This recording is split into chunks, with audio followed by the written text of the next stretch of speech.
semua selama di rumah aja? Baik-baik aja kan? Nah, daripada kalian udah pada bosen nih di rumah aja, mending ikut saya yuk untuk menjelajahi wisata budaya yang ada di Indonesia. Sebelumnya, perkenalkan nama saya Mutiara. Di sini saya akan menjelaskan sedikit tentang wisata budaya yang ada di Indonesia. Teman-teman tahu nggak sih, Indonesia selain terkenal dengan laut dan pantainya, Indonesia pun terkenal dengan keanekaragaman budayanya. Seperti yang teman-teman ketahui, dari Sabang sampai Merauke, Indonesia memiliki berbagai macam suku budaya, adat istiadat, bahkan bahasa yang beragam. Sehingga menarik wisatawan lokal ataupun wisatawan mancanegara untuk datang ke Indonesia. Pada kesempatan kali ini, saya akan mengajak teman-teman semua untuk menjelajahi 3 desa adat atau desa wisata yang pernah saya kunjungi sebelumnya untuk direkomendasikan kepada teman-teman semua. Yang pertama, desa ini masih dekat dengan Jakarta, yaitu di Banten. Ada yang tahu di mana, teman-teman? Ya, di Desa Kanekes, suku Baduy. Dan yang kedua, desa ini terletak di Pulau Dewata, Bali, yaitu Desa Adat Wisata Panglipuran. Dan yang ketiga, desa ini terletak di Lombok, yaitu di Desa Sasak Ende. Oke, sekarang waktunya kita menuju ke desa yang pertama, Desa Kanekes, suku Baduy.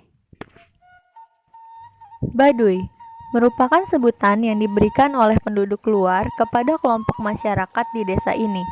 Berawal dari sebutan para peneliti Belanda yang agaknya mempersamakan mereka dengan kelompok Arab Badawi yang merupakan masyarakat yang berpindah-pindah atau nomaden.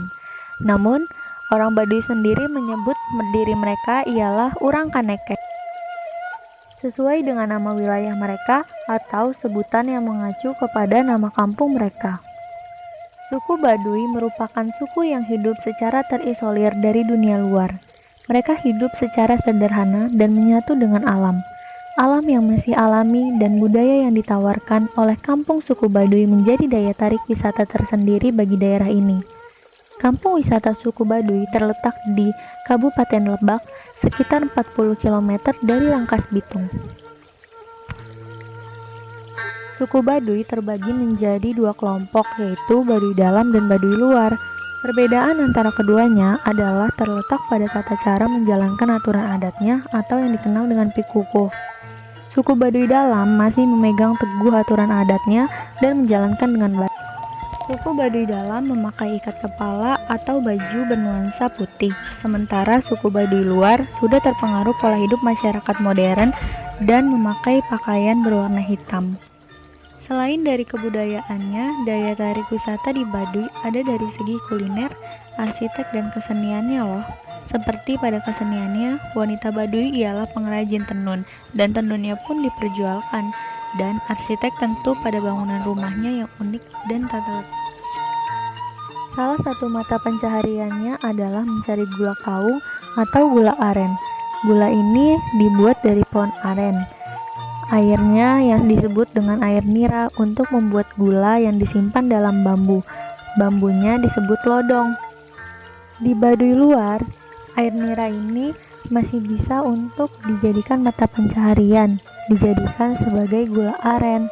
Namun, jika di Baduy Dalam, air nira ini tidak bisa dibuat menjadi gula aren, melainkan hanya untuk diminum mereka pagi dan sore.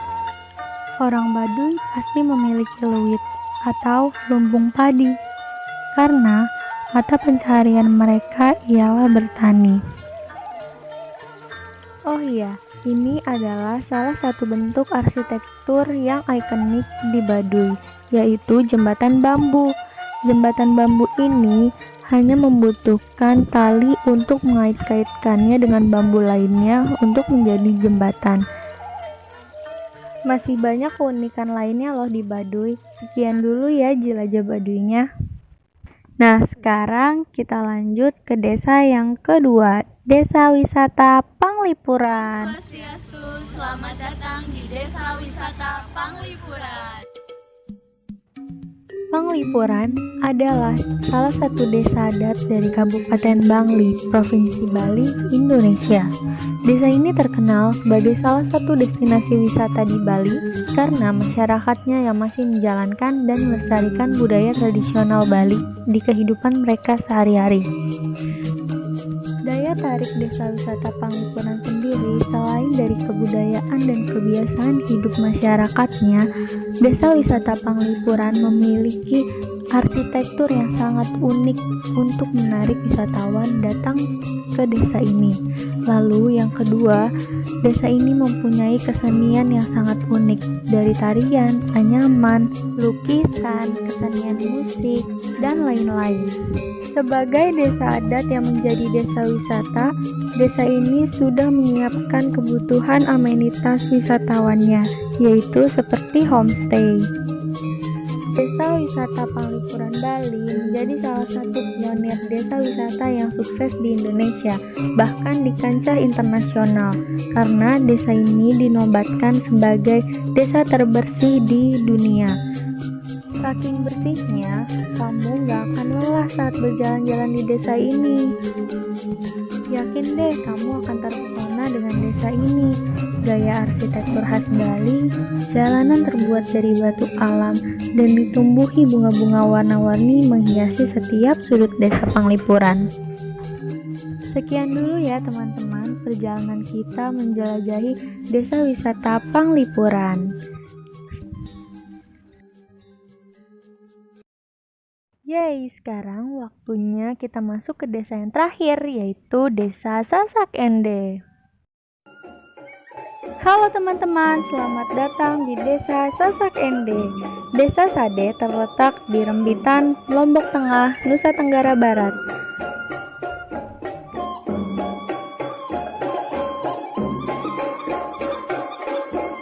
Desa Sade merupakan tempat tinggal asli masyarakat Pulau Lombok, yaitu suku Sasak.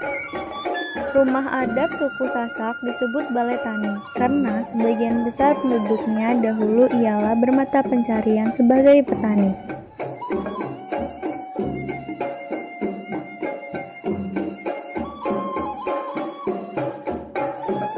Di sini masih terdapat 150 rumah adat khas suku Sasak, yaitu Balai Tani, yang masih dijaga keasliannya.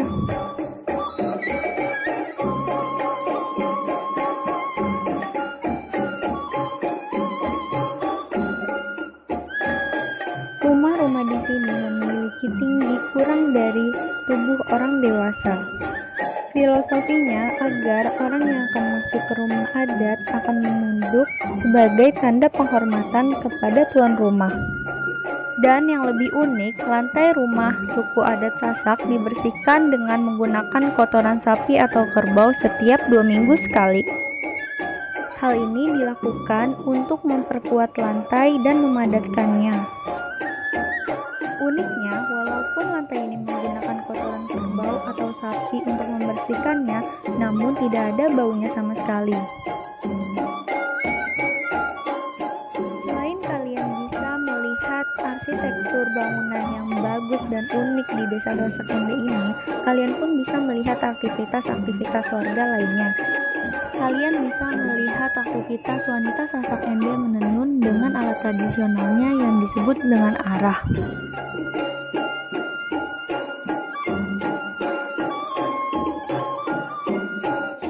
Hasil dari tenun warga Desa Sasak Ende ini juga dijual. Selain dari tenunnya yang dijual, banyak kesenian lainnya yang dijual di sini, seperti anyaman, topi, miniatur rumah suku Sasak, dan lain-lain.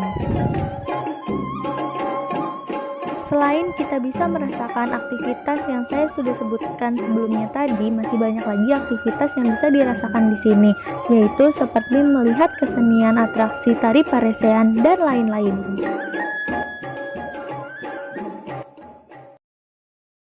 Sekian dulu ya jelajah kita kali ini. Sebelumnya ada dokumentasi dari perjalanan saya sebelumnya.